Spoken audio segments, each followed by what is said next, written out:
Hello everybody, welcome back to Screen Stars. I'm here today to bring you my review for the 2021 drama/thriller Drive All Night, a film that is written and directed by Peter Hasaya, and it stars Yutaka Takayushi, Lexi Hammonds, Sarah DeMont and Johnny Gilligan.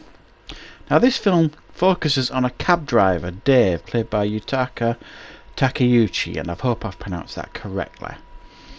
Now, he gets a call from Kara, who needs a cab.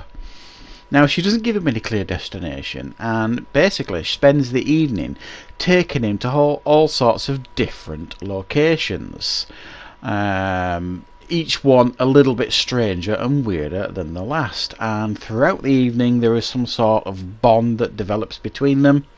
All in the while, Kara has some dark past that is coming back to haunt her in the form of Lenny, who is a hitman of sorts. Right, so that's the basic plot of the film. What are my thoughts on Drive All Night? This film is... it's quite a hard film to categorise, I'm going to be honest here. I think it tries to be many things, this film. There's bits of Tarantino in this film. There's bits of Drive, you know, that film Drive, Ryan Gosling film.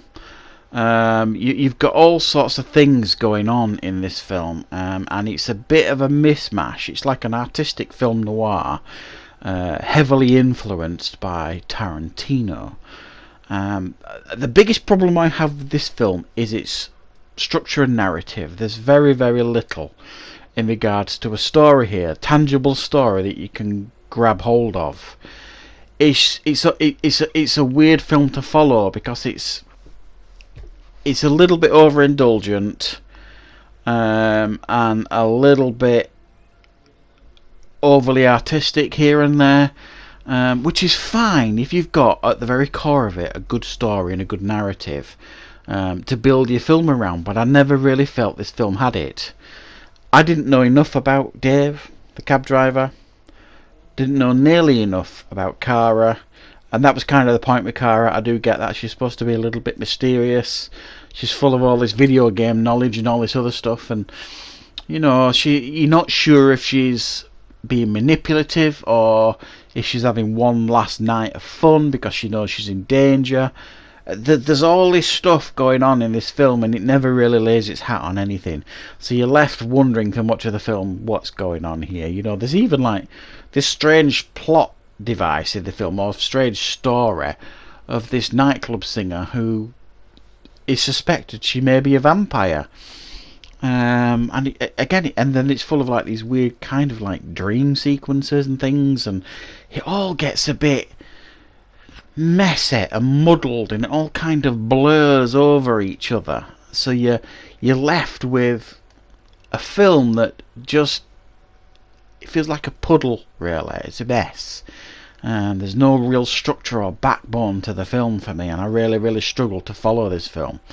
I'm all for films that question reality or leave you at the end of the film with lots of questions and are very thoughtful. I don't mind any of that, and I do get the feeling that this film was trying very hard to do that, to give you something a little bit different, be a bit more thoughtful, a bit more artistic. But again, and I reiterate this, you can do all that, but you've got to have a backbone to the film. You've got to have a central core and a central story to sit all this other stuff on top of, and I personally didn't feel as though we had that here with this film, which is a real shame. The colour palette here in the film is beautiful at times. I mean, some of the lighting and you know, the camera shots and some of the way some of the scenes are shot are different, and this is why I think, you know, it feels like it's a film noir at times.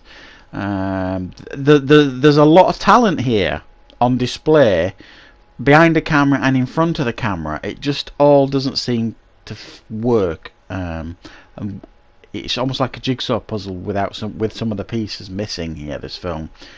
It's a very hard film, an odd film to describe and categorise, because I think it's trying to do too many things at once. Very influenced by Tarantino, this film, I felt.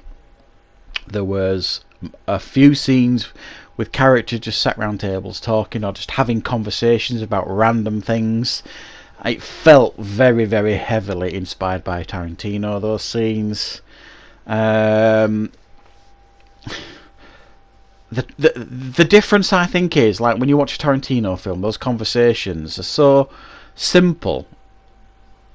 They're interesting. They're made to be really, really interesting, and that was the big difference. I think the conversations in this were comparatively dull in comparison to a Tarantino film. I didn't find the conversations interesting or quirky or fun or just so downright simple that, you know, you can just kind of melt in and be part of the table, if you like. That's always been the magic of the Tarantino stuff, is they're having these conversations about normal everyday things, so you kind of feel like you're there with them at the table, getting involved in the discussion almost. I never really found that here.